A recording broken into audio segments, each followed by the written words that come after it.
مولانا اسماعیل ریحان رحمۃ دامت برکاتہم کی کتاب تاریخ امت مسلمہ بہت شاندار کتاب ہے، جس میں وہ غزوہ احد کے حوالے سے لکھتے ہیں کہ رسول اللہ صلی اللہ علیہ وسلم کی ابتدا میں رائے یہ تھی کہ شہر میں ہی رہ کر اہل مکہ سے جنگ کی جائے، اور اس رائے میں عبداللہ بن ابی منافق بھی آپ صلی اللہ علیہ وسلم کے ساتھ شریک تھا۔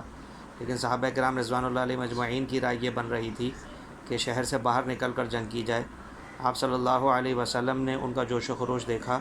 تو گھر میں تشریف لے گئے اور پھر زرہ پہن کر ہتھیار باندھ کر تشریف لے آئے۔ صحابہ کرام رضوان اللہ علیہ مجمعین کو پشیمانی ہوئی کہ ہمیں آپ صلی اللہ علیہ وسلم پر اصرار نہیں کرنا چاہیے تھا، اور انہوں نے اپنی اس بات کا اظہار بھی کیا، لیکن آپ صلی اللہ علیہ وسلم نے فرمایا جب نبی ہتھیار پہن لے تو اسے زیب نہیں دیتا کہ لڑے بغیر انہیں اتار دے۔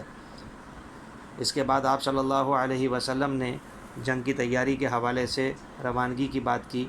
اور پھر یہ حضرات شمالی سمت کی طرف روانہ ہوئے جہاں پر قریش مکہ نے پڑاؤ ڈالا ہوا تھا، لیکن کوشش یہ تھی کہ ان کا سامنا کیے بغیر گھوم کر ایسے راستے سے جائیں کہ جس میں مشرکین مکہ کو پتہ نہ چلے۔ تو آپ صلی اللہ علیہ وسلم نے فرمایا کہ اگر کوئی ہمیں ایسے راستے سے لے کر چلا جائے جو دشمن کے قریب پہنچا دے اور ہمیں ان کے سامنے سے گزرنا نہ پڑے، تو راستے میں ایک محلہ تھا جس کا نام بنو حارثہ تھا۔ وہاں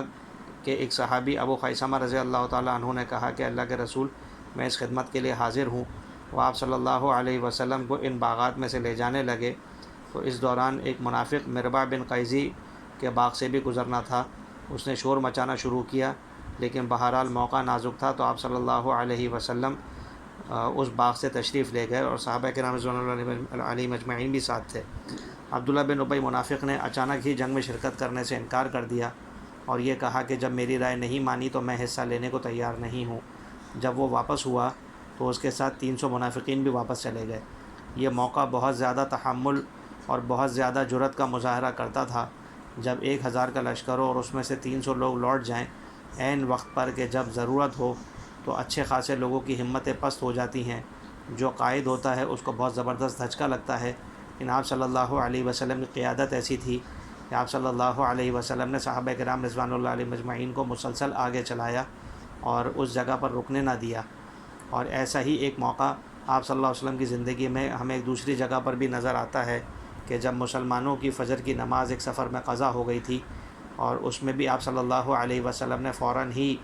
لشکر کو آگے روانگی کا حکم دے دیا تھا اور دوسری جگہ پہنچ کر نماز ادا کی تھی۔ تو اس سے یہ پتہ چلتا ہے کہ لیڈر کی اور قائد کی ایک صفت یہ ہوتی ہے کہ جب وہ دیکھے کہ لوگوں میں انتشار پیدا ہو رہا ہے تو انہیں کام میں لگا دے۔ اس کی وجہ سے آپس میں چہمے گوئیوں کا موقع نہیں ملتا، اور جو دشمن کی سازشیں ہوتی ہیں وہ فنا ہو جاتی ہیں۔